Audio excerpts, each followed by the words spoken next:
Assalamualaikum warahmatullahi wabarakatuh. Untuk memenuhi tugas dari mata kuliah Sistem Operasi, di sini saya akan menjelaskan tentang Intel prosesor berdasarkan generasinya, yakni mulai generasi ke-1 sampai generasi ke-13. Sebelumnya, perkenalkan terlebih dahulu, nama saya Hendro Susilo dengan NIM 22051214040 dari kelas Sistem Informasi 2022B. Eh, Langsung saja ke materinya. Di sini yang pertama ada Intel generasi ke-1, yaitu dengan kode name Nehalem diluncurkan pada tahun 2008, memiliki kecepatan antara 2,66 GHz hingga 3,33 GHz. Dengan ukuran komponen terkecilnya yakni 35 maksud saya di sini 45 nanometer. Kemudian teknologi yang digunakan dari Nehalem ini sendiri yaitu hyperthreading yang memungkinkan di mana prosesor menjalankan dua thread. Kemudian kecepatannya mencapai 2,66 GHz hingga 3,33 GHz. Jenis RAM yang didukung sendiri adalah DDR3 atau double data rate dengan variasi DDR2, DDR3, DDR4, DDR5. Kapasitas RAM biasanya diukur dalam satuan GB. NLM sendiri itu mendukung RAM DDR3 hingga 24 GB. Kemudian fitur atau kelebihan yang dimiliki, keunggulan atau kelebihan yang dimiliki oleh prosesor generasi pertama ini, ya ini dibandingkan dengan apa namanya dengan pesaing-pesaingnya sebelumnya, yaitu memiliki kelebihan performa dan kontrol memori yang terintegrasi. Kemudian lanjut pada generasi kedua dengan kode name Sandy Bridge dikeluarkan pada tahun 2011 dengan kecepatan 2,3 GHz hingga 3,8 GHz. Uh, Contoh dari Intel generasi kedua ini ada Intel Core i3 2310M dengan kecepatan 2,1 GHz dan lain-lain juga. Kemudian ukuran komponen terkecilnya yaitu 32 nanometer yang berarti lebih kecil dan lebih efisien daripada generasi sebelumnya yang tadi 45 nanometer ya. Kemudian RAM yang didukung ini hingga kapasitas 32 GB. Jadi meningkat sekitar 8 GB. 8 atau 10 tadi. Dengan frekuensi maksimal 1333 MHz. Kemudian teknologi yang digunakan pada prosesor Sandy Bridge atau generasi kedua ini diantaranya Turbo Boost, Smart Charge, Quick Sense Video, Advanced Vector Extension, di mana Turbo Boost ini meningkatkan kecepatan prosesor. uh, Smart Charge sendiri itu mengoptimalkan penggunaan charger atau memori. Kemudian Quick Sense Video yaitu teknologi mempercepat proses encoding dan juga decoding. Kemudian AVX sendiri itu teknologi yang, di mana uh, kemampuan prosesor untuk melakukan operasi vektor atau matematika seperti itu. Kemudian fitur atau kelebihannya sendiri ya ini grafisnya terintegrasi karena uh, Sandy Bridge memiliki grafis terintegrasi dalam chipnya yang disebut Intel HD Graphics. Jadi udah menggunakan Intel HD Graphics. Kemudian juga dari segi energi lebih efisien Sandy Bridge daripada generasi pertama dan juga pesaing-pesaing sebelumnya. Kemudian di sini ada generasi ketiga dengan kode name EV Bridge yang diluncurkan pada tahun 2012 dengan kecepatan antara 1,9 GHz hingga 3,9 GHz. Dengan contoh ya ini Intel Core i3 3217U dengan memiliki kecepatan 1,8 GHz dan lain-lain. Ukuran komponen terkecilnya sendiri adalah 22 nanometer yang berarti lebih kecil dan lebih efisien ya tentunya.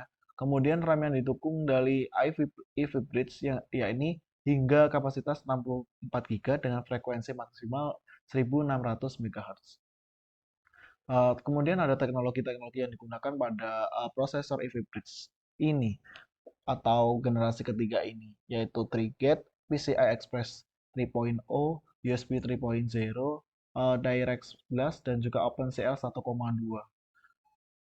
Ya bisa dibaca sendiri atau bisa dibawa nantinya di mana 3-gate sendiri ada teknologi yang membuat transistor memiliki 3 sisi aktif sehingga meningkatkan arus listrik dan juga teknologi PCI Express tadi itu untuk meningkatkan kecepatan transfer. USB 3.0 juga kecepatan transfer antara prosesor dengan perangkat eksternal. Direct 11 itu juga teknologi yang mau meningkatkan kemampuan grafis. Kemudian OpenCL 1.2 teknologi yang mau meningkatkan kemampuan prosesor. Kemudian ada fitur dan kelebihan dari EV Bridge atau generasi ketiga, yakni ukuran transistor. Transistornya itu lebih kecil dari generasi sebelumnya, di mana lebih efisien, sehingga dapat tapi menampung lebih banyak atau luas yang sama dan meningkatkan performa dan efisiensi energi tentunya. Kemudian ada dukungan USB 3.0 yang dimana ini itu sangat penting karena akan menghubungkan antara transfer dari internal dan juga eksternal komputer itu sendiri. Kemudian di sini setelah generasi ketiga tentu ada generasi keempat dengan codename Haswell diluncurkan pada tahun 2013 dengan kecepatan 1,7 GHz hingga 4,0 GHz tergantung pada model dan subfamily prosesor. Di mana salah satu contohnya ini yaitu contoh Intel Core i3 4010U dengan memiliki kecepatan 1,7 GHz. Dan juga ada beberapa contoh lain bisa dibaca sendiri. Kemudian ukuran komponen terkecilnya yaitu 22 nanometer. Di sini itu masih sama dengan generasi sebelumnya atau Ivy Bridge. Kemudian RAM yang didukung adalah pada prosesor Haswell sendiri itu mendukung RAM DDR3 atau DDR4 hingga kapasitas 128 GB dengan frekuensi maksimal 1600 MHz untuk DDR3 dan 2133 MHz untuk DDR4. Kemudian teknologi yang digunakan ada SpeedShift, Iris Pro Graphic, Transactional Synchronous Extension atau TXX, kemudian Low Power Stage. Bisa dibaca sendiri untuk keterangannya. Kemudian untuk fitur dan kelebihannya yang dimiliki beberapa kelebihan atau keunggulan yang dimiliki oleh prosesor Haswell sendiri itu tadi, yaitu seperti yang tadi ya sudah disebutkan ada peningkatan dari segi grafis GPU. Jadi lebih kencang juga, bisa lebih kencang dari ke generasi sebelumnya yaitu EV Bridge. Kemudian kecepatannya dari prosesor Haswell sendiri memiliki kecepatan lebih tinggi daripada generasi sebelumnya, terutama untuk model yang menggunakan teknologi Turbo Boost Max Technology. Kemudian kita lanjut pada generasi kelima. Generasi kelima sendiri memiliki kode name Broadwell, diluncurkan pada tahun 2014. Kecepatan dari generasi kelima sendiri itu antara 1,6 GHz hingga 3,4 GHz. Di sini saya ambil contoh, salah satu contohnya yaitu Intel Core i7 5775C memiliki kecepatan 3,3 GHz atau dengan versi turbonya itu 3,7 GHz. Kemudian ukuran komponen terkecilnya yaitu 14 nanometer. Di mana ini lebih kecil daripada generasi keempat, di mana generasi keempat tadi itu 22 nanometer. Kemudian RAM ini juga didukung dengan dukungan RAM DDR3 atau DDR4 hingga kapasitas 128 GB dengan frekuensi maksimal 1600 MHz untuk DDR3 dan 2130 MHz untuk DDR4. Kemudian untuk fitur atau kelebihan yang dimiliki sendiri yaitu dari segi efisiensi energi dan juga ukuran. Di mana prosesor ini memiliki ukuran yang kecil namun memiliki daya tampung transistor yang lebih luas daripada generasi sebelumnya. Kemudian teknologi yang digunakan ada Iris Pro Graphic with EAD RAM dan AFX2, TXSN1, dan Access Speed Step Teknologi atau AIST, di mana Iris tadi itu merupakan teknologi untuk kemampuan grafis, AVX sendiri untuk kemampuan prosesor melakukan operasi vektor yang lebih canggih, TSX NI yaitu meningkatkan kemampuan prosesor melakukan komputasi paralel, dan Essential Speed Step Teknologi atau EIST, di mana untuk meningkatkan efisiensi energi prosesor dan memungkinkan prosesor menyesuaikan frekuensi tegangan sesuai dengan beban kerja dan juga suhu. Kemudian ada generasi ke-6. Generasi ke-6 sendiri itu memiliki kode name Skylake. Diluncurkan pada tahun 2015 dengan kecepatan antara 1,6 GHz hingga 4,2 GHz. Di sini saya ambil contoh Intel Core i5 dengan series 6600K memiliki kecepatan 3,5 GHz. atau dalam versi turbo boost-nya itu sekitar bisa mencapai 3,9. Kemudian ukuran komponen terkecilnya yaitu 14 nanometer atau sama dengan generasi sebelumnya yaitu Broadwell. Kemudian RAM yang didukung prosesor Skylake mendukung RAM DDR4 hingga kapasitas 64 GB dengan frekuensi maksimal 2133. Kemudian fitur atau kelebihannya sendiri yaitu performa dan efisiensi energi di mana Skylake ini memiliki efisiensi energi lebih baik dari generasi sebelumnya karena menggunakan teknologi SpeedShift V2 Thunderbolt DDR4L, DDR3L support, Intel Optane Memory support dan Intel SGA. Kemudian dari segi grafis juga lebih mendukung karena lebih bagus karena mendukung fitur-fitur seperti Direct 11, 12, OpenCL 2.0 dan juga HDMI 2.0.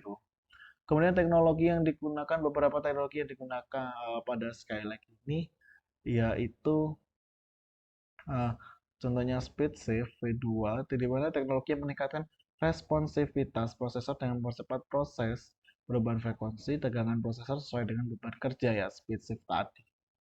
Tapi ini versi 2-nya, di mana lebih responsif. Kemudian di sini ada Thunderbolt 3, di mana Thunderbolt 3 pada di sini itu ditambah fitur-fitur seperti power delivery, DisplayPort 1,2, HDMI 2.0, dan juga USB Type-C.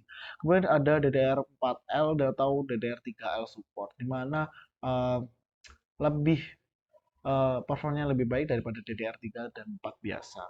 Kemudian ada Intel Optane Memory Support, di mana teknologi meningkatkan kemampuan prosesor untuk mendukung jenis memori khusus yang disebut Intel Optane Memory.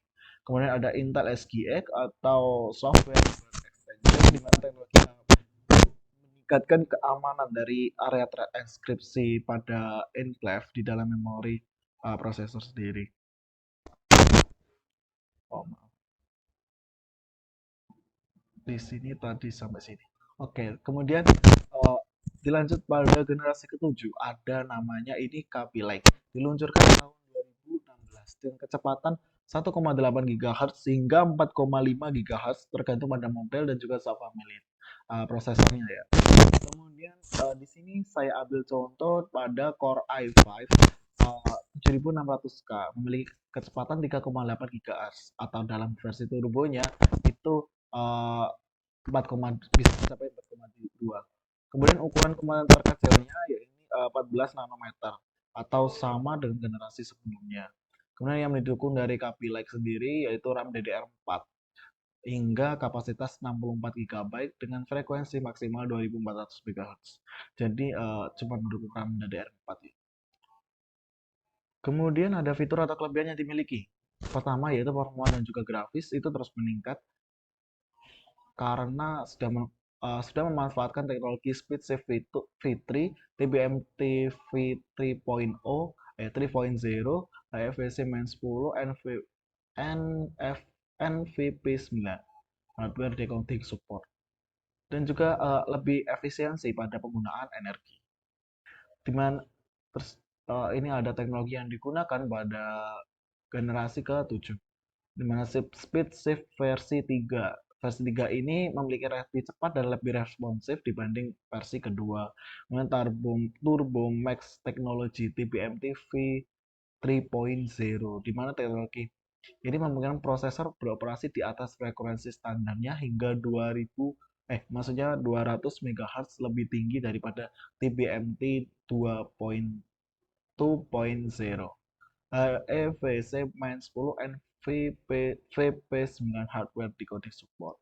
Teknologi yang meningkatkan kemampuan grafis terintegrasi pada prosesor untuk mendukung decoding video dengan format HEVC Main 10 VP9 secara perangkat keras.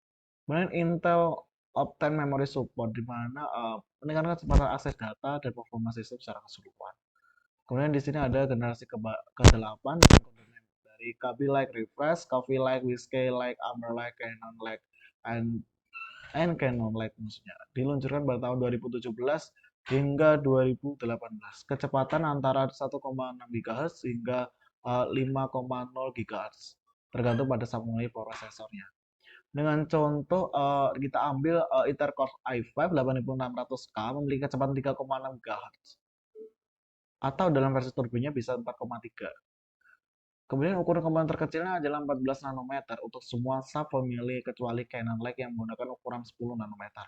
Fitur atau kelebihan yang dimiliki yaitu memiliki keunggulan pada generasi ke-8 ini yaitu performa dari grafis dan kemudian ada efisiensi energi juga lebih efisien. Kemudian RAM yang didukung ya ini prosesor generasi ke-8 mendukung RAM DDR4 hingga kapasitas 128 GB dengan frekuensi maksimal 2666 MHz untuk desktop dan laptop dan 2400 MHz untuk ultrabook.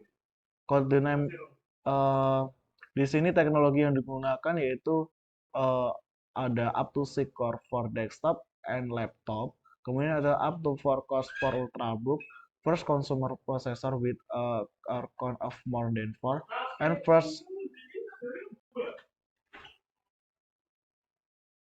for consumer processor with a core count of more than 8.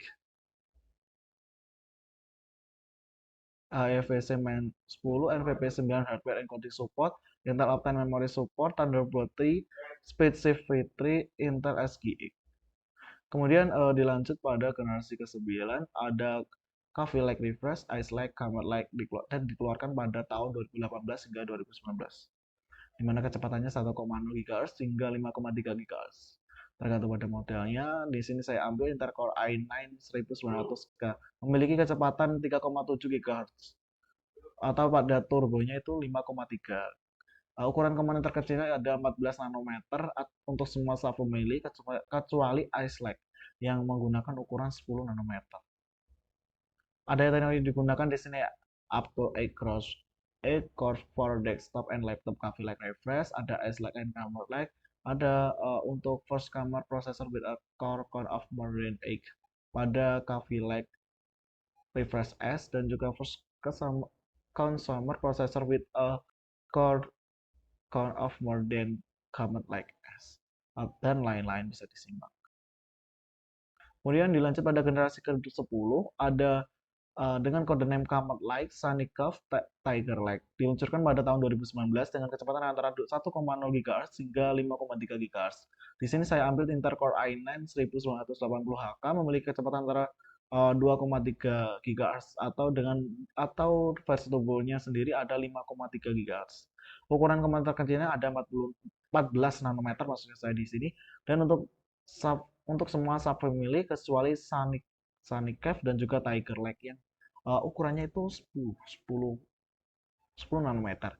Dengan RAM yang didukung generasi 10 ini mendukung RAM DDR4 hingga kapasitas 128 GB dengan frekuensi maksimal 2933 MHz untuk desktop dan laptop dan untuk 2666 MHz untuk ultrabook. Teknologi yang digunakan di sini ada Optane 2 core for desktop and laptop, up to 4 cores for ultrabook dan lain-lain. Ada sangat banyak juga sudah dispesifikasikan pada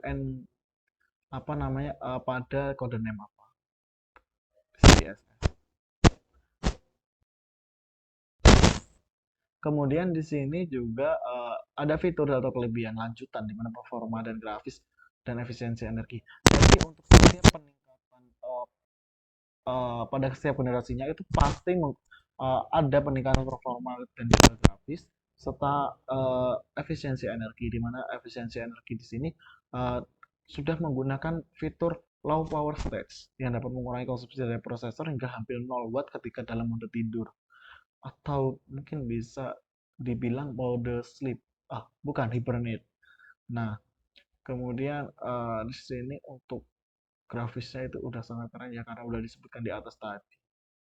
Kemudian pada generasi 11 dengan kode name Rocket Lake atau Ice Lake atau juga Tiger Lake pada tahun 2020 sampai 2021 dengan kecepatan 1,2 GHz hingga 5,3 GHz. Di sini saya ambil Intel Core i9 11900K memiliki kecepatan 3,5 GHz atau versi turbonya sendiri 5,3. Ukuran komponen terkecilnya 14, tapi untuk Rocket Lake itu 10 nanometer dan untuk Ice Lake 3 Lake Kemudian RAM yang didukung pada generasi ke-11 ini yaitu DDR4 dengan kapasitas 128 GB dengan frekuensi maksimal 3200 MHz untuk desktop dan laptop dan juga 3733 untuk ultrabook. Fitur kelebihan di sini ada peningkatan dari Intel dari tanggal 4 versi 3 Intel Escape AVX yang kedua dan lain-lain. Kemudian pada efisiensi energi itu juga sama, masih menggunakan lawa lawa teknologi yang digunakan ada ini up to 8 core for desktop and laptop dan lain-lain. Kemudian dilanjut pada generasi ke-12 Alder Lake dikeluarkan pada tahun 2022 hingga 2023 dengan kecepatan antara 1,7 GHz hingga 5,3 GHz. Kemudian salah satu contohnya yaitu Intel Core i7 127.000 yang memiliki kecepatan 3,6 GHz. Dengan versi turbonya itu mencapai 5,0 atau 5 ya GHz dengan turbo bos. Kemudian ukuran komponen terkecilnya ada 10 nanometer. Jadi untuk semua jenisnya di sini udah menggunakan 10 nanometer. Di mana RAM yang didukung ini untuk generasi ke-12 sudah DDR5 dengan kapasitas 128 GB dengan frekuensi maksimal 4800 MHz. Kemudian di sini ada teknologi-teknologi yang digunakan, ada hybrid, arsitektur, Intel Thread, Intel Xe grafik dan lain-lain. Kemudian ada fiturnya performa dan grafis lebih tinggi dan juga efisiensi energi. Di sini ada perubahan di mana ada maksudnya perbaikan menggunakan proses fabrikasi lebih baik dari fitur low power stage C6 C7 tadi. Kemudian yang terakhir ada Intel prosesor generasi ke-13 dengan kode name Raptor di Raptor Lake diluncurkan tahun 2022 sampai 2023. Kecepatannya tergantung pada model dan jenis core, namun secara umum memiliki frekuensi dasar antara 1,3 Hz hingga 3,0. Ukuran komputer terkecilnya itu 7 nanometer dengan RAM yang didukung uh, DDR4 ya. Sudah menggunakan DDR4 4800 dan juga DDR5 5600. Fitur atau kelebihannya di sini sudah single thread lebih tinggi 13% dibanding generasi sebelumnya. Performa multithread lebih cepat 41% dan juga mendukung RAM DDR5 generasi terbaru dengan jumlah core hingga 24 core. Memiliki cache hingga 68 MB untuk model tertinggi dan mendukung overclocking. Baik, terima kasih. Sekian presentasi dari saya. Apabila ada kesalahan dan kekurangan, mohon maaf. Terima kasih.